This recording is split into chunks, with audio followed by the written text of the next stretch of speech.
These conversations are very tough but very necessary as growth for a couple.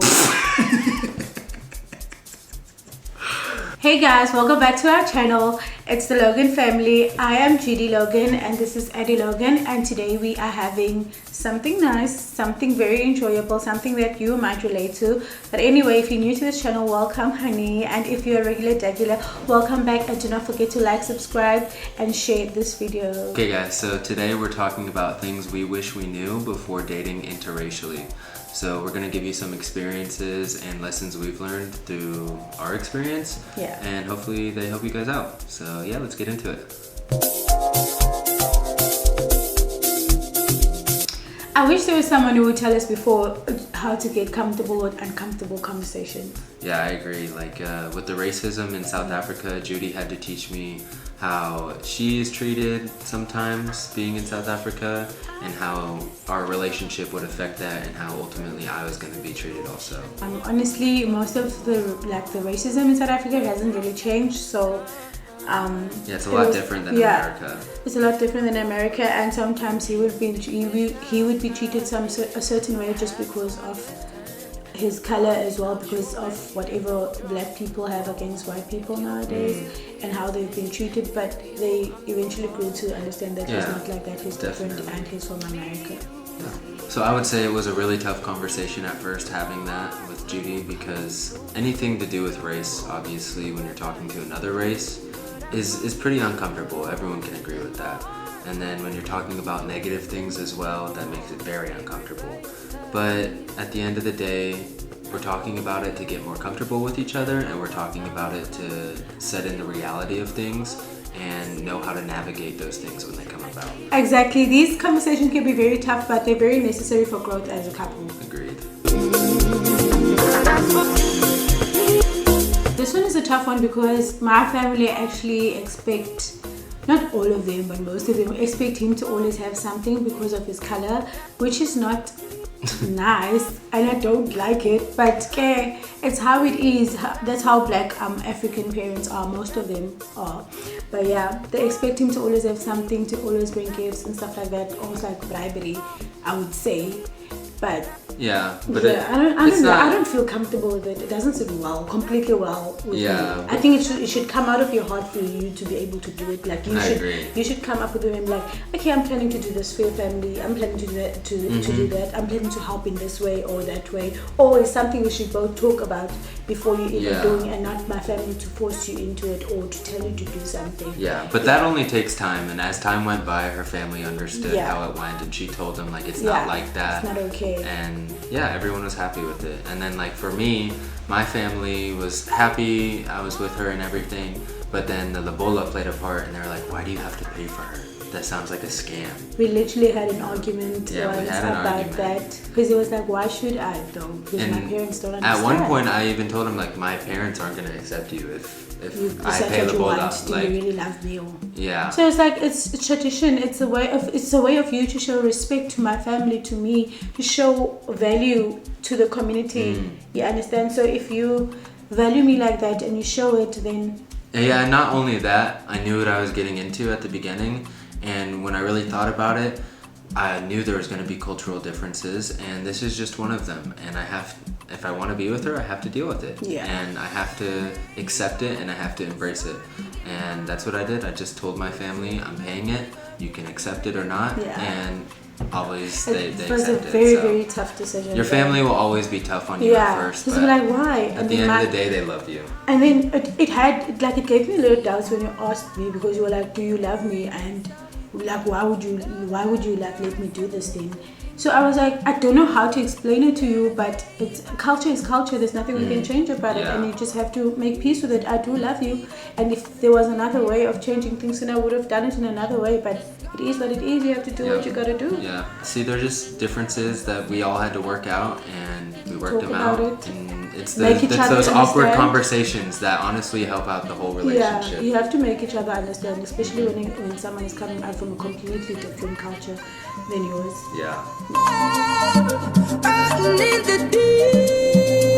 Okay, so one thing we didn't anticipate is how stereotypes like really do exist, and when we're in public, we feel it, definitely. Oh my god, people make you feel so uncomfortable these days. Like, people are not shy to stay. They literally turn with you, or like, I mean, action speaks louder than words, and it really hurts, very hurtful. Really? But we got to deal with it, and we got to be fun that they will stay. And yeah, and I really find it with the older generation because obviously they grew up with you know, racial hate, I guess. And it's okay to an extent, so long as they don't really say anything. If they say something to us, we're gonna say something back. Yeah. And because it's not right at the end of the day, and it's not okay for them to say. But if they give us mean glares, it's a free country, guys. People can do what they want, so you just have to deal with it. And we get it a lot in restaurants also. Yeah. Because I remember he would get angry sometimes at the restaurant and be like, "Are you treating me like this because my wife is black?" Yeah. And sometimes that wouldn't It sucks be the pulling case. out the racial card. Yeah. It really does. But sometimes, like, it's not really like that, or maybe it is, but then it was very uncomfortable. But we got to deal with it. Yeah, like one time we were at a restaurant and we It sat wasn't down. Joburg, No, was it it was in Musenberg, remember? Well, I'm not gonna say the name of the place. Oh, okay. But we were at that restaurant, we sat down, the waiter came and got our drinks, and then another group sat down, and it was an all-white family, and then they got helped, and then we never saw a waiter after that. And the waiter kept going, literally the table was right across from us, didn't guys. check up or anything. Didn't do anything. And I had to eventually just get the manager and be like, what is this? Like, these people sat down after us, got their food already, our orders haven't even been taken. Like, I'm just starving. I mean, there's no way this waiter doesn't see us. She's right across from us. Come on now. So yeah, there's just things like that that you have to deal with, but you just deal with it, really. it really, like, you just have to look at it and be like, okay, whatever. Yeah. Okay, so being with someone from a different culture can be challenging and rewarding at times. Like, the foods I've tried, amazing. Every Xhosa food is pretty much so good. And they look kind of gross, I'm not gonna lie, but like chicken feet, come on now. Sheep's head, come on now. Yeah. But it's But good, it's amazing, the taste it's is literally different. amazing. And then the language, of course, it's awesome learning a new language. And then most languages don't have the clicks like Xhosa's, so that's pretty cool too. The challenge was like when we have a conversation in English, so there's some words he wouldn't understand, and then he kind of tries to understand me. So I got to learn. I'm still learning how to speak proper English that he would understand, and that's actually something nice because obviously there's growth in my English now than before, and I'd say proper and slang too. I've taught you some slang English too. And I think I'm more of proper, and some English words that don't mean the same. Yeah, for sure. Like there's certain things we say, maybe not in all of America, but in Florida, that we will say and that she will not understand. I'm like, what? But now I do understand it, and I actually like that because I get to be flexible with English. Yeah. Kind of flexible, but yeah. And then she can understand my family more his family too. now. Yeah. Even when his mom visited, I could understand her. Definitely. So the trick is to stay curious, respectful, and just learn from each other and try to make the best of it. Yeah. It is very different dating a white man compared to a black person. I've been in a lot of black relationships, and they are nothing compared to this one. This one, you're allowed to get attention, too much attention. I'm telling you, sometimes it gets too, babe, it gets too much, like in a way, but it's something that we all, like, a black girl would want, but the minute you get it, then it becomes so, like, it becomes too much. Because a white person is like, you're clingy, it's just how they are. And I like it. Sometimes I like it, sometimes I'm like, oh. But then I got to love it, I got to enjoy it, I got to feel valued and loved. They ask you about your well-being, your health, if you need anything. They check up on you consistently. If you're not with them or together with them, you have to text all the time. You get to learn how to communicate more than because a black person, you tell them I'm going out with my girls, they'll be like, okay, go out with your girls, I'll be with the guys. You won't check up on each other. You probably check up each other once or twice. Crazy. And that's it. But with him, I have to have my phone here and be like, okay, babe, I'm doing this now. Babe, I'm doing that now. It's nice because it's the same thing. I get the same thing, and I get to to be reassured that my man loves me and I love my man, and that's it. Nothing forced. Nothing like. Yeah. It's just flowing. Like everything is just flowing. It's nice. How a relationship should. Yeah. Yeah. And I would say the same thing, but opposite for me. So like, If I was with a white girl, the white girl would match my energy exactly to where it would be too much. Yeah. It would be too much checking in. It would be too much, where are you? Yeah. It would be too much, can you do this for me? Can you do this, you know? And then now I get someone that's chilled about everything.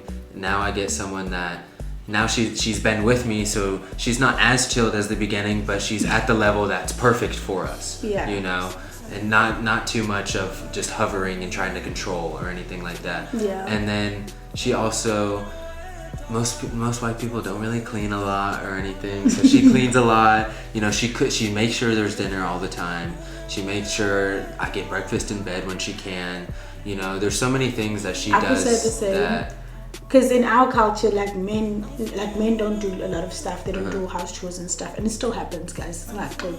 It still happens, but I do chores. no, I'm saying like in like cultural stuff, yeah, a woman yeah. serves for their husband, Yeah. not the other way around. It still happens in certain homes or households. But with you, it's different. If you see sometimes something's too much for me, or like, oh, I have been working, you help me out, which makes it nice and worth it. I don't really feel tired all the time because he helps me out. And like, babe, do you need help? Or when I'm cooking, this one was an issue when he even began to date. He would stand there and watch me come like, can you go White sit people down? cook together, okay? I'll be like, can you go sit down? Like, why are you just standing here on my shoulder? You're just looking and almost like I'm gonna poison. I'm not gonna poison you. I'm like, I want to help But you. it wasn't I want to like that, learn. It yeah. wasn't like that. I want to help you. I want to learn. I want to see what you're doing and how you do it. And then I had to understand. Okay, he just want to be around me, and he just want to learn, and he just want to. You understand? It's not that deep, that bad. Because it was in my mind. But like, at first maybe that it was an doesn't. issue. That first that was Yeah, it an wasn't issue. a big issue. But she like, gets so yo, mad at me. Just go. I can't even. I get nervous around you. Don't, because I like end up messing up the dish and not do it the way I want to do it because there's eyes on me. If I move this way, he's moving. If I move that way, he's moving. But I kind of enjoy it now. Sometimes I even call him like, babe, just come in the kitchen. Don't watch TV. Come in the kitchen. Yeah. Sit down, relax. Let's talk. Okay guys, so these are the things we wish we knew before being in an interracial relationship, and it's helped us a lot along the way, knowing these things and getting through these experiences, and we wouldn't trade it for anything. This is the end of the video. Do not forget to like, comment, subscribe to our channel, and share with your friends and your friends' friends. Okay? We love you so much. See you in the next video.